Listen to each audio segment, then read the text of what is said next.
Good afternoon and welcome to St Peter Mancroft, whether you're in church or online.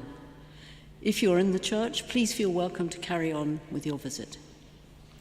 My name is Catherine Waddams, I'm a lay minister here, and I'm leading our short weekly reflection, which this week is going to be on the state of Norwich and faith.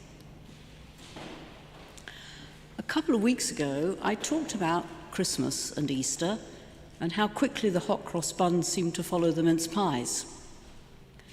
Of course, these events reflect the central aspects of Christian faith: God becoming human at Jesus' birth, the incarnation and his death and resurrection, his act of redemption for our sins. These are highlights of our Christian year and so central to the Christian faith that we repeat our account of them each Sunday through the creeds. Church celebrations reflect their importance, here through the grandeur of the church and its decoration and imagery, and then through tremendous musical offerings. But for others, perhaps, the main impact of the festivals is cultural.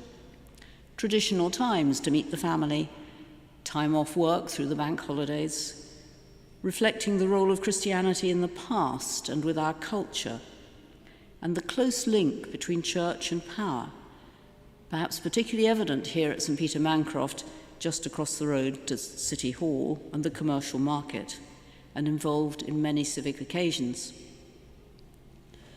For most people in Norwich, I suspect, the celebration of incarnation and redemption seem very abstract and irrelevant to their lives. It's the story of Jesus' life between his birth and his death, which resonates much more with ordinary experience, especially for non-church people. In a sense, it's these 30 years about which we know very little, while he was a carpenter's son in Nazareth, obscure and ordinary like most of us, and the 2 years of his ministry that are more relevant to all our everyday lives. That 2-year ministry was extraordinary, not because of the spectacular and wonderful things that he did, especially in his miracles, but precisely because glamour and grandiosity were played down.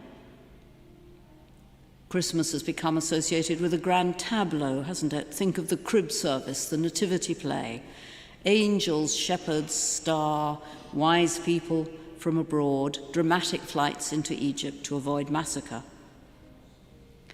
Easter has its own cast of important and powerful people, from the Roman state, the local rulers, faith leaders, all making decisions about Jesus' fate on the public stage.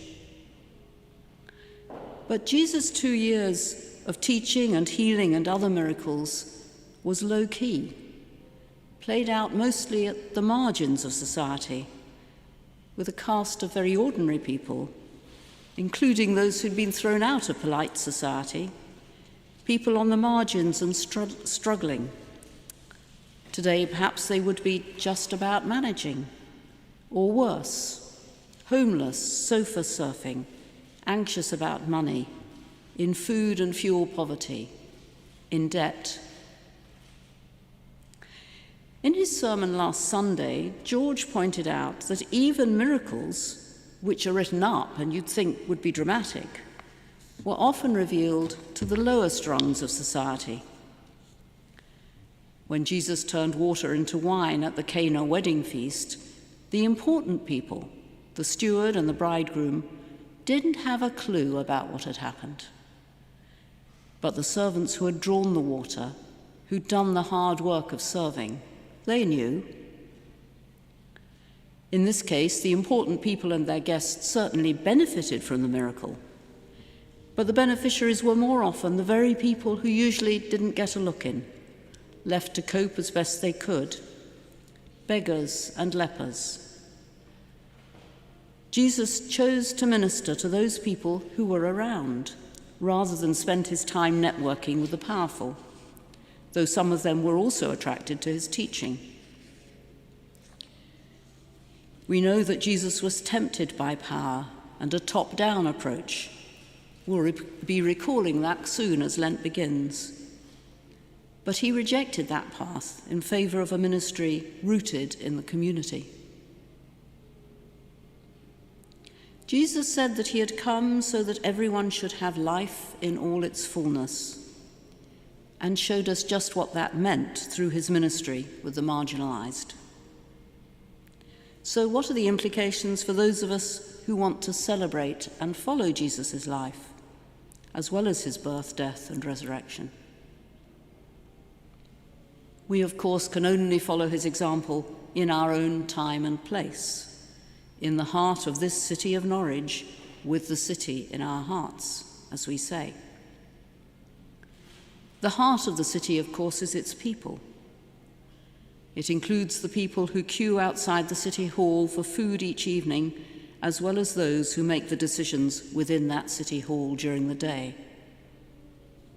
But what do we know about the place where we live and the needs of its people?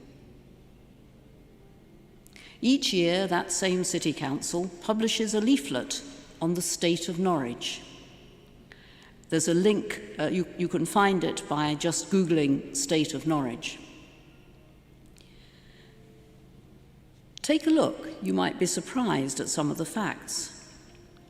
There's a chance to learn more about the city, its people, place, economy, well-being, and to think about what the role of the church should be at a discussion in a couple of weeks' time, introduced by former leader of the council, Alan Waters.